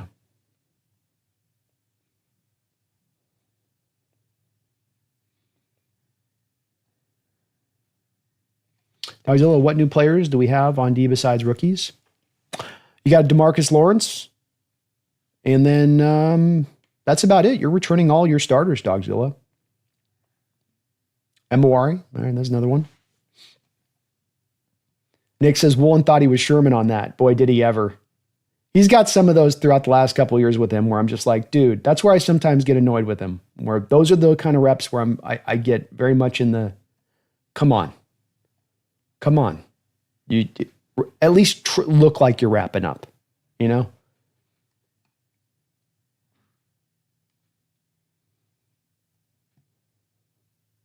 Definitely, Jason Jordan, you're right. I've called Abe Lucas the backbone of this offensive line. X factor is another good way to put it. You know, on the hopes of him riding a healthy season, you get him and Cross and those pillars on your offensive line rolling throughout a whole year. That could have a real big impact on that offense and that offensive line's performance. Like we saw that first year in their first 10 games when they first walked in and were really good right out the gate. Seth says, what's nice about Mafe is there isn't a real weakness to his game. Yeah. Agreed. 100% agreed. He is solidified all the way across. Even down now, he kind of covers in space.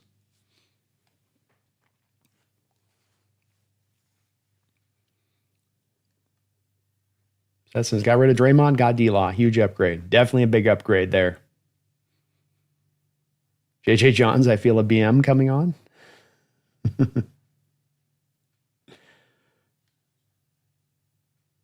Phoebe Hawksnest, the Pittsburgh Steelers are a laughable organization. Aaron Rodgers just said this is 100% his last year. That's why he signed. So Ader wins again and don't get a prime quarterback in the top of the draft. The Steelers' approach, to your point on this, Phoebe, has been very strange to their quarterback position. And the marrying up of Arthur Smith and Aaron Rodgers is not exactly what I would call a match made in heaven. I can't say that I quite get that the pairing between these two, to be honest with you. Rodgers is going to go to a run-centric, run offense driven, a few passing attempts, a lot of rollout passes in space. I don't know. It just feels to me like the Steelers didn't really have a plan for the position. They had thought one of Justin Fields or Russell Wilson was going to be the guy that emerged. It didn't happen. They didn't really have a backup plan, to your point.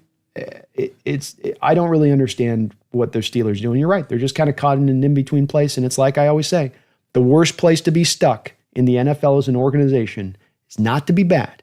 It's not to be putrid.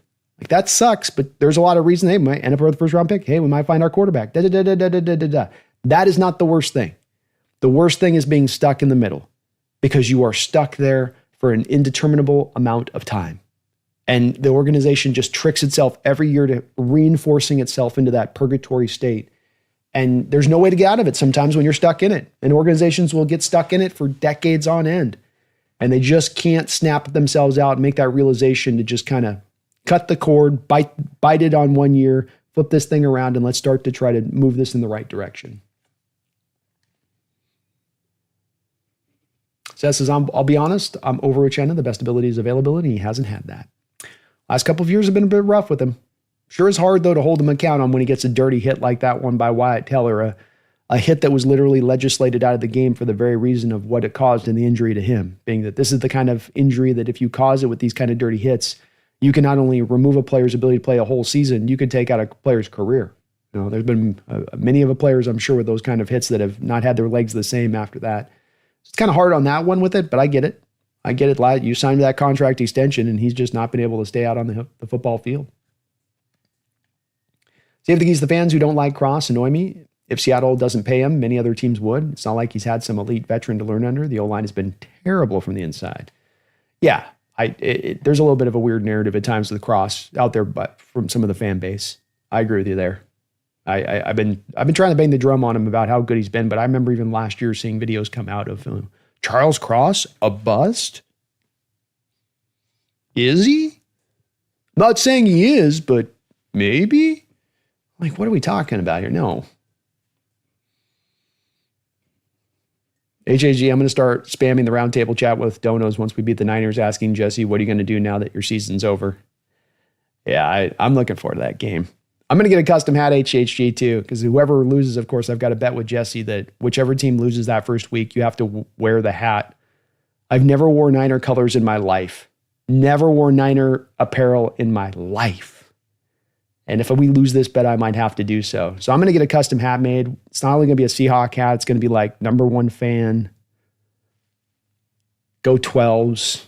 It's going to be very ostentatious there for Jesse.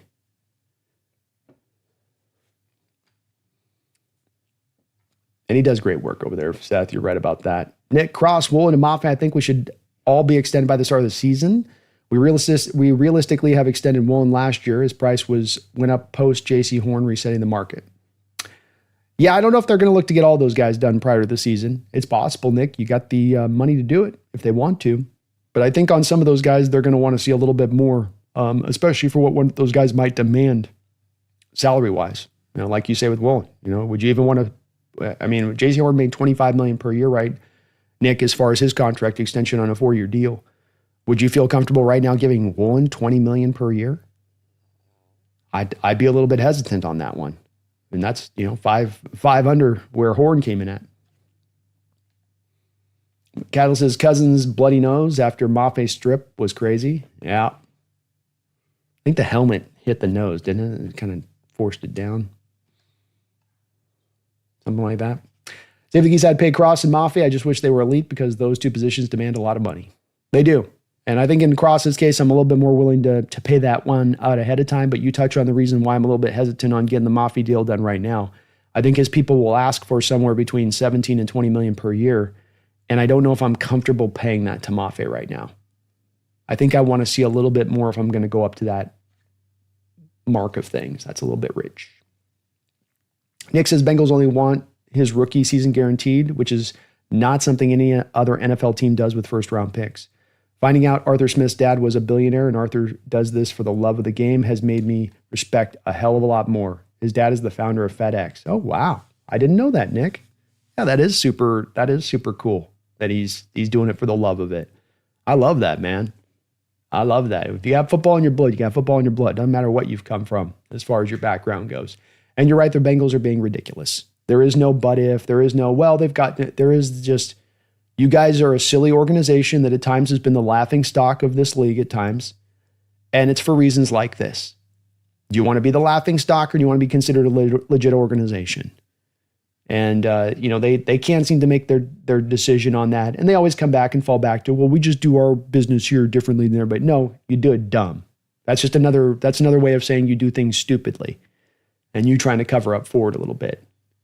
Seth says, I'm a little confused on the Stewart contract. Aren't rookie contracts standard across the board off of a position and what they went? So how can they do what they're doing? It's the guaranteed money, Seth.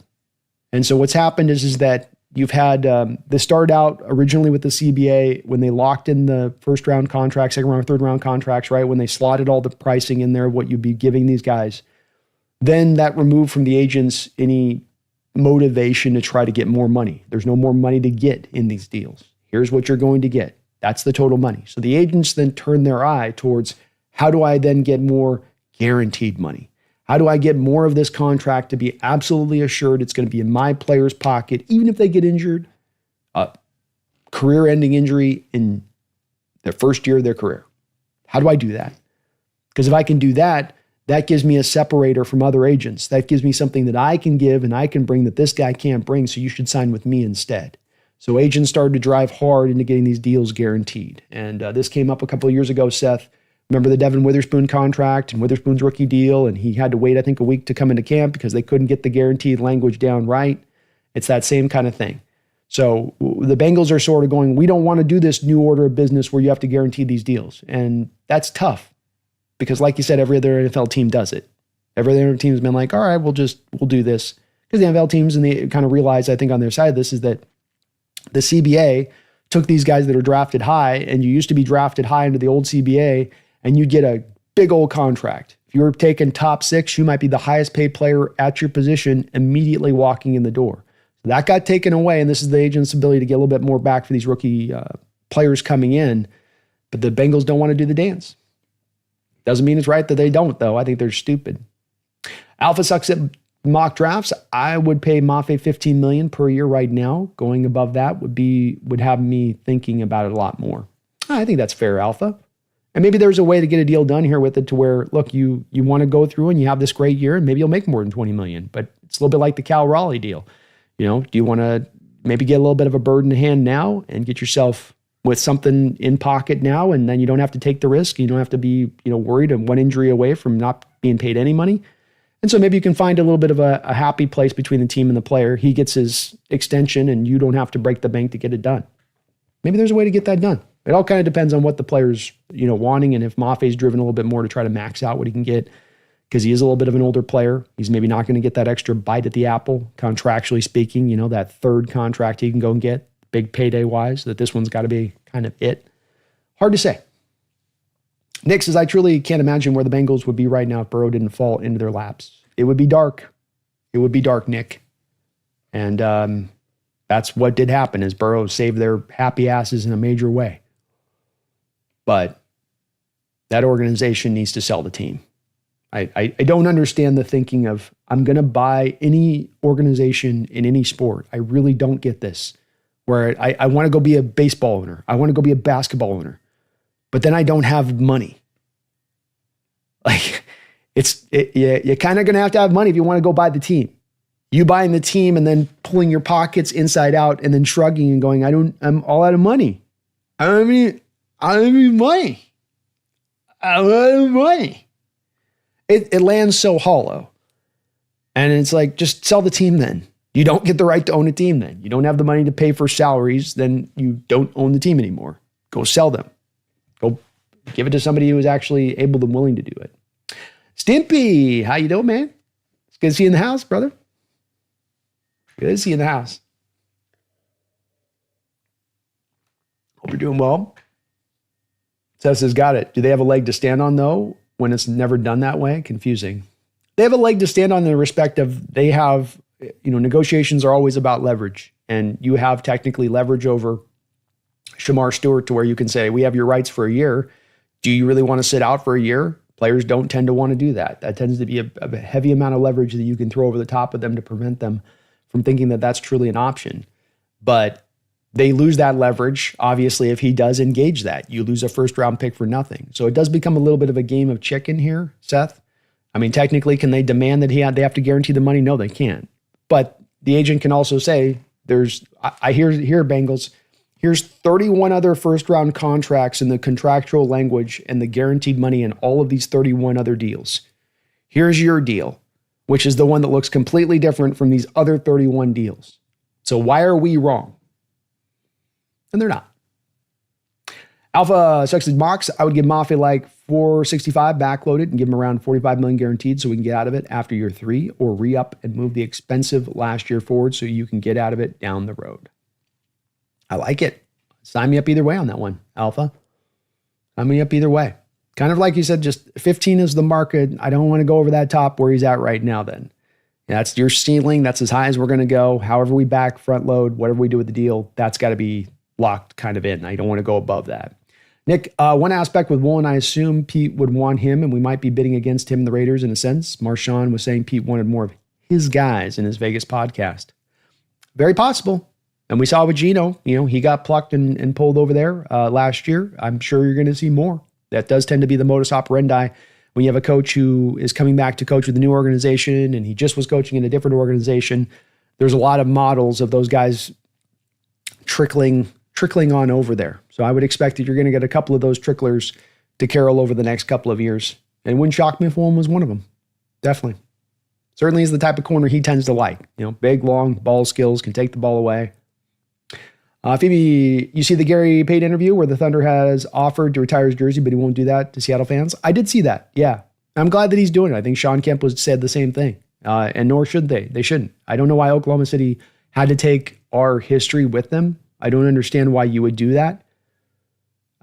It's like, it's kind of like, rubbing salt in the wound a little bit, them trying to do that. But Bennett and Oklahoma City has been completely tone deaf through that whole situation, and it hurt watching them win a championship. It sucks. It does suck. I'm excited to see the name of these players in the second year. McDonald, their second year, like Byron and Tyrese. Me too, man. Both those guys got a lot of upside to them. Jordan, I'd laugh hard if the Bengals lost their first round pick over something as stupid as not paying the pick what other teams offer. Yeah. It's a very bungle thing for them to do, right? That's why they're called the bungles. Is because that they will, if there's a way to bungle it up, They will bungle it up. Also why they're called the bung holes, because it definitely fits. But it would be pretty hilarious if they go this route. And Shamar's a young enough cat where he can be like, look, I'll just go train for a year. I'll come back in the draft next year. I'd get it if I was a guy not being given that. And I was kind of like, dude, why are you doing this to me? It's just because you guys are cheap. It has nothing to do with me. It's just because you as an organization are cheap. Hell with that. I already got to play in Cincinnati. Now you're going to force me to play in Cincinnati and you're going to be cheap with me on top of it? Oh, no thanks. Jordan says the Thunder at least don't get our championship. I'm surprised they didn't try to pull that with them, you know? Rip that banner with them out the door, Jordan. I'm shocked. Bobby did re-sign with Washington, Nick. Yep. Martin, in the NFL, which defensive end who's due to be paid could reset the contract market for the defensive end group? I don't know if there's a guy right now that's potentially going to reset the market there, Martin. Micah Parsons is the guy that could be the guy to reset the market. But it's kind of hard to say. I think $45 million per year is your high water mark in the league. I forget who's got that. I don't think it's Garrett. I think Myles Garrett got 40, I believe. Let me look at the contracts here. Boom. So Bosa is your high water mark guy. Well, let's see. The average salary per year right now, 40. Miles is your number one guy. Danielle Hunter's on a 1 year, 35. So TJ Watt's going to sign a same contract Garrett signed, maybe for like $1 million more or something. Though he's a couple years older than Garrett. So it might be the exact same contract that Garrett got, being $160 million value, $40 million per. So Watt will be there. I think Micah Parsons has a little bit more of a stronger argument to be made that he should be paid maybe 43, 44 million. So Parsons probably resets the market by a couple of million at that point. But then after Parsons, like Hendrickson's going to be around 33, 34. So there's really not a guy I can think of that stands out to me that's going to be the next guy to jump up and really push the market. All of your guys that are kind of the high water guys are up for contract right now, I would say. Good question. HG, Gino's better than Russ at this point? Yes, he is. Yes, he is.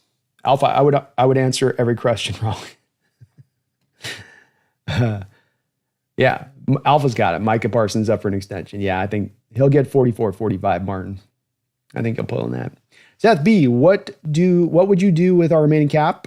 Get some extensions done, sign O-line, sign defense? My approach would be like this, Seth. If there's a big swing to be made for a guy that the deal could make some sense, a Jalen Ramsey, a TJ Watt, a Micah Parsons, if there's some really cool big major deal that comes down before training camp, I'm open to doing that and using the money for that.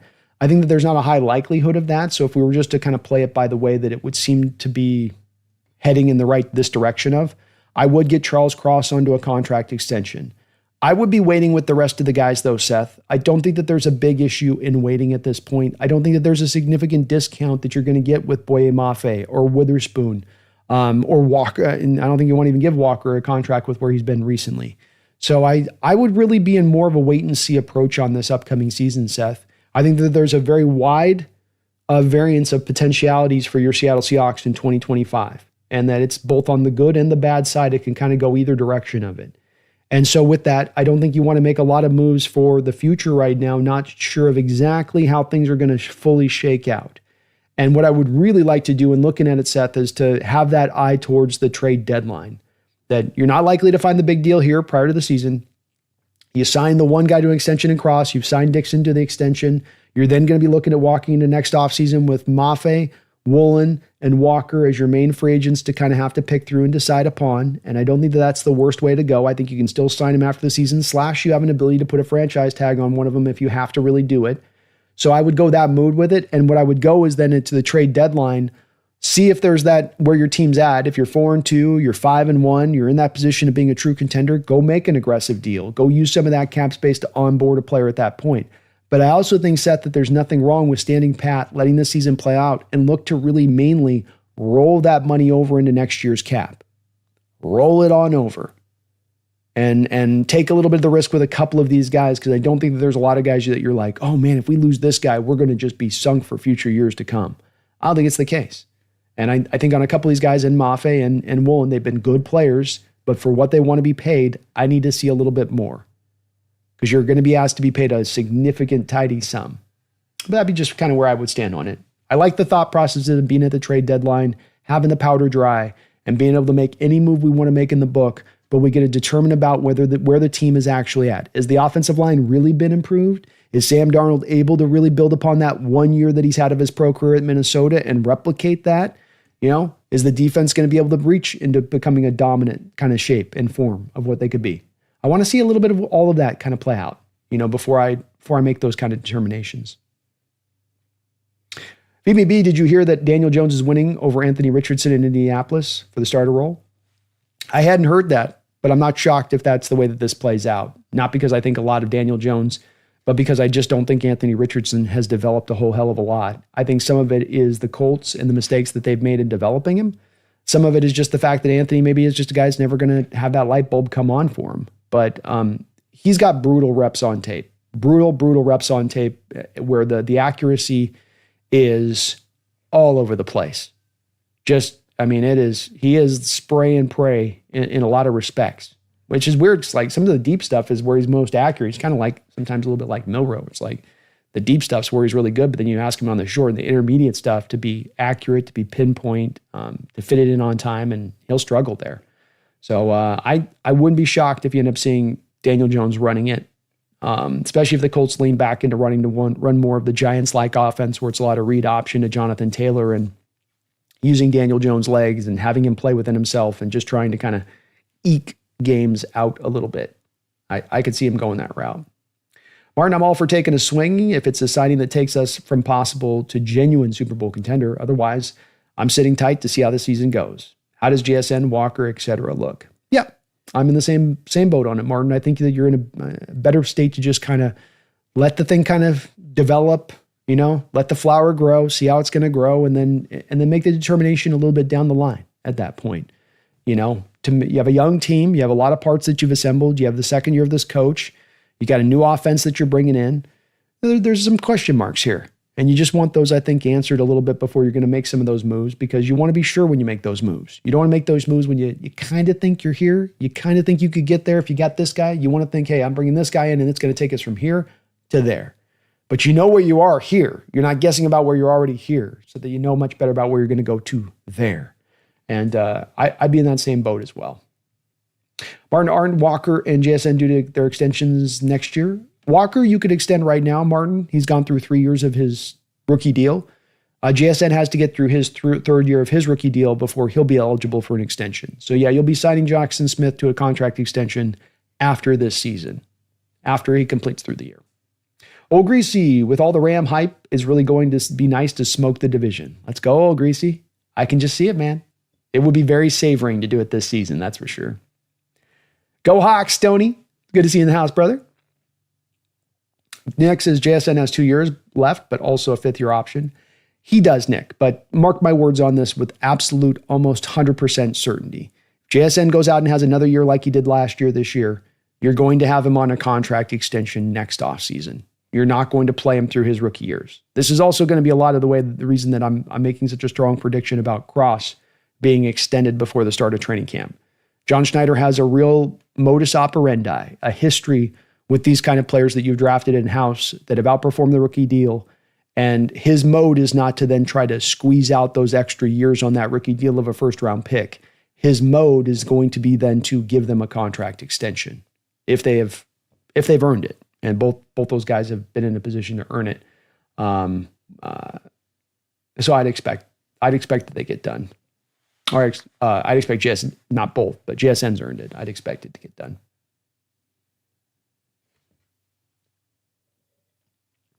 Seth says Milroe got comparisons to Richardson when drafted, but it really seems like Milroe has took the time and dedication to develop his game. Hardworking dude.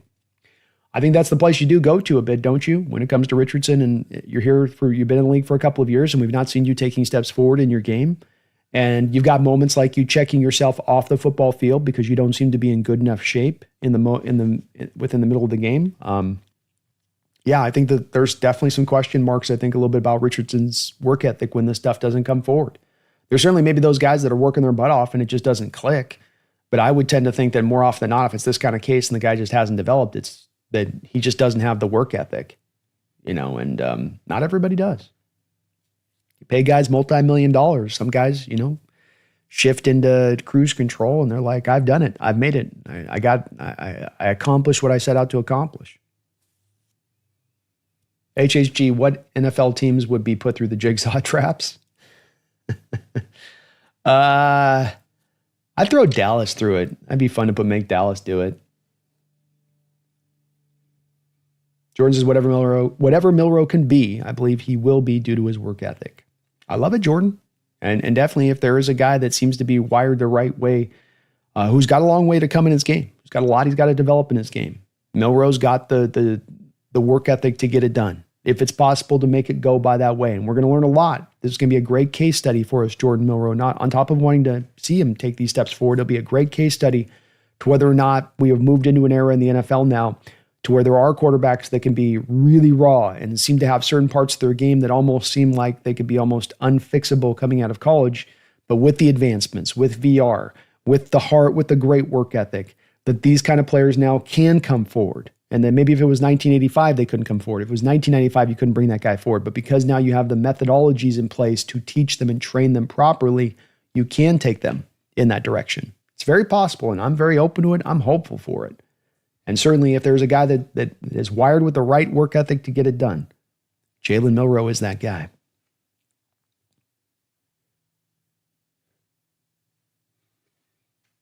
Stoney says, I feel like the Hawks got a new engine for the Hawks. Mobile with the new quarterbacks and a new wide receiver.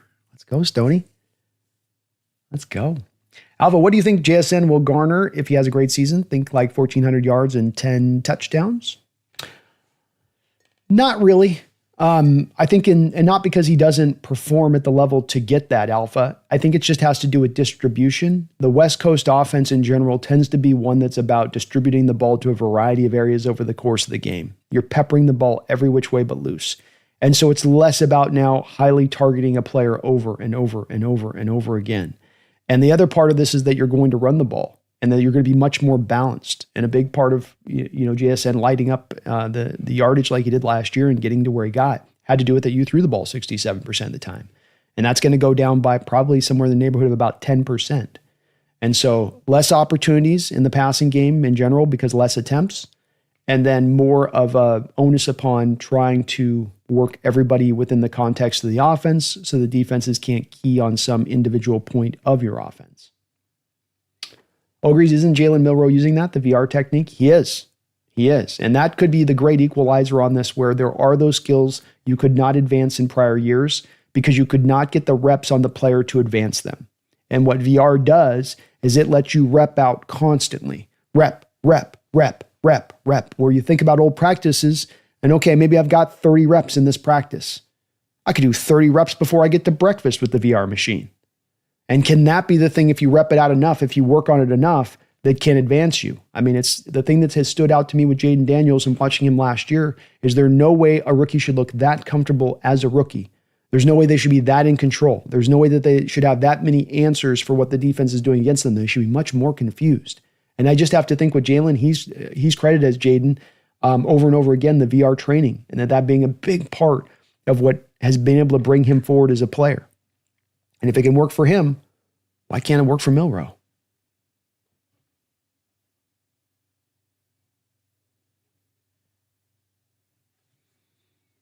Seth says, I'm excited to see this defense. Just seems like it's going to be a nightmare for opposing teams.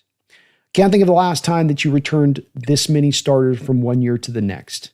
I think even after your Super Bowl season, you lost Red Bryant. I think you lost Chris Clemens.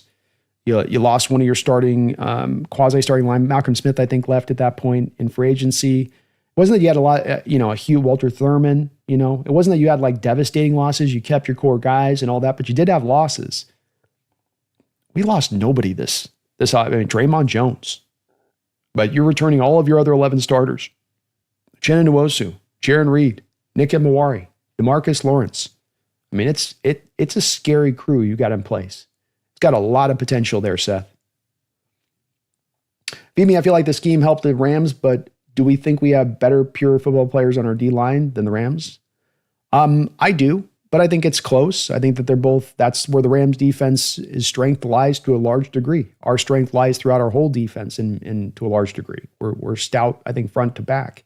But the Rams have put their investment into that defensive line, both with drafts and money they've spent, guys like Poona Ford.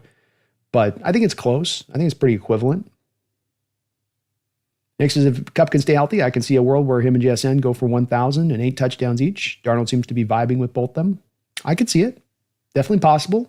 Right at about 1,000 yards. You got the 17th game season now, Nick, that helps you kind of get that, where prior years might have been around 900 yards or 875. You can kind of bust through on that one extra game to get yourself up over 1,000. I could see it. Martin, I think Jalen Milroe will be a success. He's got the work ethic stemming from his background to have a serious improvement. Remember, not every Super Bowl winner had a Mahomes or Brady, et cetera, playing for them. Amen.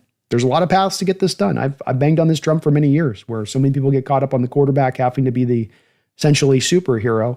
And I think that we've moved into an era where you can do this in a couple of different ways. It doesn't just have to be carbon copy. The only way to go to the Super Bowl is you have to go find a Mahomes-like player or a Brady-like player, and that's it. There's no other pathway. I highly disagree with that, and I'm with you on that as well. I think there's a couple different ways to get this done. It just requires imagination, a philosophy that's very heavily detailed, and a plan where it's not just happening by happenstance, but that you're putting this together competently, cogently, slowly, and it's all assembled with a very smart process from the front to the back.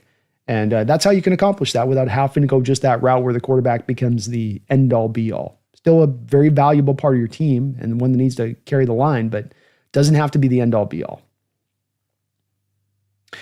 Alpha, we brought in D-Law to replace Raymond Jones. Is about triple the player Jones is, probably, especially working off the edge. I'm hoping our defense gets to the point that the opponent's offense is already losing before they set foot on the field. I'd like to see that too, Martin. I'd like to see that too, man. That's that final step of a dominant defense, is that they can get to the point of just getting in the heads of the offense before they even get on the field. The death zone, baby. The death zone. So that's from the Rams fans' perspective, they think Poona Ford will fix all their issues in the run game. That's hoping for a lot just based on adding one player. It is indeed. Yeah, especially when they're not looking at the other points that are very important to this and playing the run. For instance, how do your corners tackle? A big part of the outside zone is targeting outside corners and forcing them to tackle.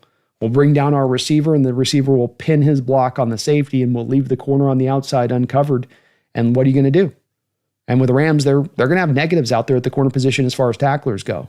I don't think that the safeties are grade A tacklers. I think the inside linebackers are not the greatest of run defenders. It all works together. But they're very 3-tech heavy on the interior of that defensive line. And part of the reason that you had teams able to attack them in the run game at times last year, because they'll go out there and they'll bring 2 3-techs out at one time. And if you're going to bring 2 3-techs out at one time from a body standpoint, you don't have a real nose tackle in there, a real run plugger in there, I'm going to get down on hill on you a lot, especially if I've got an offensive line that can take it to those guys. Draymond will be easily forgotten.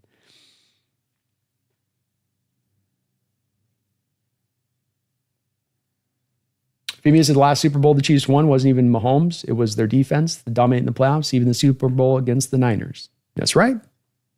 That's right. As much as he's been kind of that superhero guy when they've won a couple of times, it's been about the whole team as a whole. It's been about the defense, run the ball. It's good special teams and all working together. JG, get the line right, John. Seth said, well, honestly, I think the Rams also have some of the worst linebackers in the league. That's my take on it too, Seth. They're going to rock Troy Reader out there again at the inside linebacker position. That should tell you all you need to know. And I think that that's really a blind spot of the Rams organization, is kind of their corner position right now and the inside linebackers. And they're kind of leaning everything offense and defensive line and hoping that that can be what carries it. And it worked last year. It's worked the last couple of years. So who am I to poo-poo it? But it does feel like it sort of hangs on a little bit of treacherous grounds that can flip over. Riverside? Wow, still on? Yeah, we're about to wrap up. We got a couple hours in, but you caught me right at the end here. Right at the end, Riverside. How you doing today, though, man? Alpha, I need Emma to get at least 5 chances to a full sprint as Rodgers week 2. He's so fast. He is, man. That guy's got some wheels. Nick, I can't wait to see DK versus Woolen Spoon. I never get to see them go at it in practice. I know DK and Woolen definitely had some great battles out there. There's some great, you can still find some great cut-ups of those guys going at it. But that'll be fun week 2, Nick. I'm looking forward to that one as well. That'll be good. That'll be really good. All right. Herbs, I thought I was going to miss out today. You didn't miss out, man, but you did catch me just right at the end. So we're going to probably put a little bit of a button up on this one as we get to the end here today on this one. We'll wrap and roll. There won't be a roundtable this week, HHG. I think we're going to do one maybe next week. We're going to kind of every other week until we get into training camp. But once we get into training camp, we'll be going hard with it at that point in time. You better believe it. So not this week, but the next week we'll be going with that on that side of it. We'll keep it rolling through. Keep it rolling through. If you guys can again for me, hit that like button. Does help out the channel. Helps me show up on all those algorithms and all that other good stuff. We got another show here for you guys tomorrow. We're going to be looking at Christian Haynes' rookie year. It was a bit of a tough rookie year. I'm not going to lie. It's not good. But there is some stuff to build upon there. There are some silver linings within Christian Haynes' game that we can talk about and discuss tomorrow and go over. So we are going to get into that tomorrow, 12 o'clock Pacific Standard Time. Look at Christian Haynes' game. Look at a couple of cut-ups there from last year and where he can grow and where he needs to improve and what he can build upon.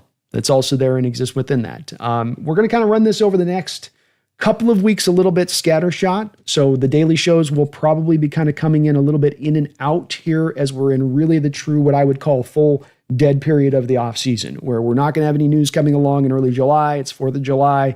You guys are heading out on vacation. People are kind of checked out at that point a little bit. So there will be some breaks I'm going to be taking in here over the next couple of weeks on some of these live shows on how frequent we get out to you. I've got some shorts I'm going to be presenting up for you guys on the channel to keep some action going and stuff on that. But just a little bit of a break, a little bit of a catch a breath here before we lock it in for what's going to be a very high octane, high energy season. We got a lot of content we're going to be kicking out this year more than ever before. A lot of shows every week. So we're really going to try to get all that locked in for the upcoming season. But we will be back tomorrow on that side of it. A couple last comments here. I'm so tired of the disrespect. People have us worse than the NFC. A 26th ranked quarterback. It's getting old. The thing that I always take as a little bit of the good within that is that they do this in a lot of years, most years, unless we are an epic team that is at the forefront, that's proven ourselves time and time again. We're never going to be up high in these kind of rankings. It's the nature of the beast. It's why a Geno Smith can be ranked so low here, and now he's suddenly being ranked so much better with the Raiders. It's just sort of that nature of the beast of being up here in the Pacific Northwest versus where other teams lie in this nation. And so the reason I take that as kind of a good thing, Herbicide, is they're not basing it off anything. They're basing it off of their own presupposed biases that are baked in that cause these rankings to be this way almost every single year. And that's good. That's really good. They'll never see us coming. That's how I feel about that one. Stimpy, have a great rest of your day as well. Thank you for being a member of the channel. You too as well, Herbicide. Martin, wonder if the coaches are going to work on getting the O-line to reestablish the line of scrimmage upfield, even 1 yard, or just hold it in place. Depends on the run play. I mean, that's the fun part about this offense, Martin, is that it's so detail-driven. There are some plays where you're going to need to run block like you speak of, where it's reestablished line of scrimmage. There's going to be some plays where you're holding in place and you're just trying to pin the block. You're essentially just trying to make sure the guy doesn't make progress laterally as much as getting upfield.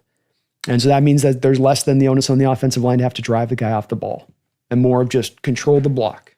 Just control the block as much as anything else. So that says we're finally getting flack for signing Sam to a team-friendly deal with zero risk. Meanwhile, Niners signed Purdy to an expensive guaranteed contract, and he's had the benefit of being surrounded by a loaded roster. Yes, and you remove that loaded roster away at the times that he's had to face it, he's not been the same player, has he, Seth, to your point? Sam's got a lot of shade from a lot of people in the league. They just don't want to get signed up on him. And look, he's got a track record that's somewhat earned that. So, you kind of take that for what it is and kind of roll with it. And hopefully he can make them all pay for their kind of tired outlook of him from what he was 4 or 5 years ago, not what he actually is now. But that's also the nature of this beast. People get stuck on narratives. People get stuck on looking at players in a certain way. And they just kind of want to, I'll put up on the shelf. I think of him like this. I don't have to think of it anymore. This is why Geno took so long to get his respect. People wanted to think of Geno who he was, put him up on the shelf. That's who he is. He'll never be anything else outside of that. And even as he was showing that he was something else outside of that, people still couldn't remove their blinders. But this is where I go again. Don't take much into that. Don't take any kind of disrespect into that. Just understand that it's more of a laziness of people conceptually in their understanding of the sport, and that they don't have any accurate outlook on it. And therefore, you just sort of throw it away as not being very important, their perspective then. I guess I'll catch up later. Go Hawks. We have like 70 more days to wait. Only 70, man. We're almost there. Almost there. That's opening day, though. That is opening day. We're inside 30 here on the training camp starting.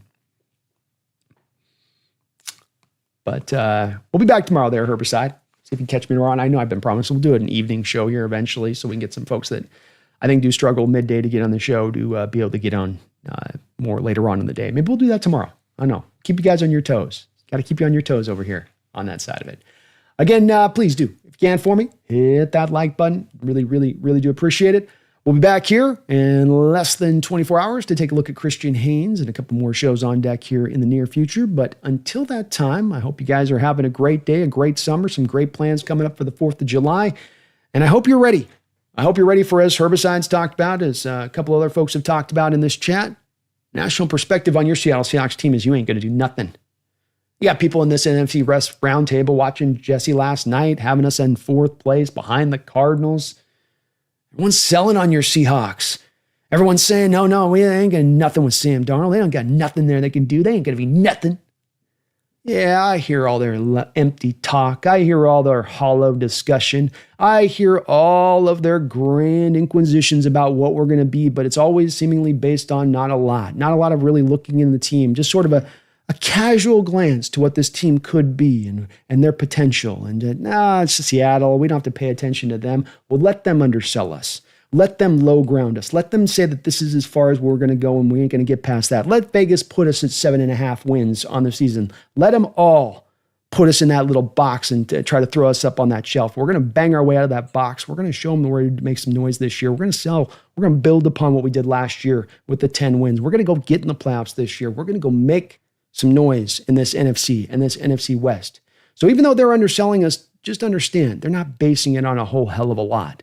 When you look at this team last year, 10 wins under a first-time coach, the youngest coach in the NFL, that should have people buoyed on the Seahawks team, not trying to sink us, but let them sink us.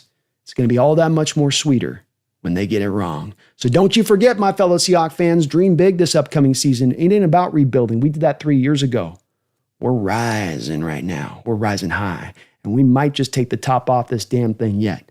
So keep yourself in, be ready to go, and know that you might have a great season on the forefront here for your Seattle Seahawks. So don't listen to those experts. Listen to me. We're getting ready to make some noise. It's going to be big time at that. Back in less than 24 hours, but until that time, I hope I don't have to remind you, but I'm going to do it anyway. Don't you ever forget. Go Hawks.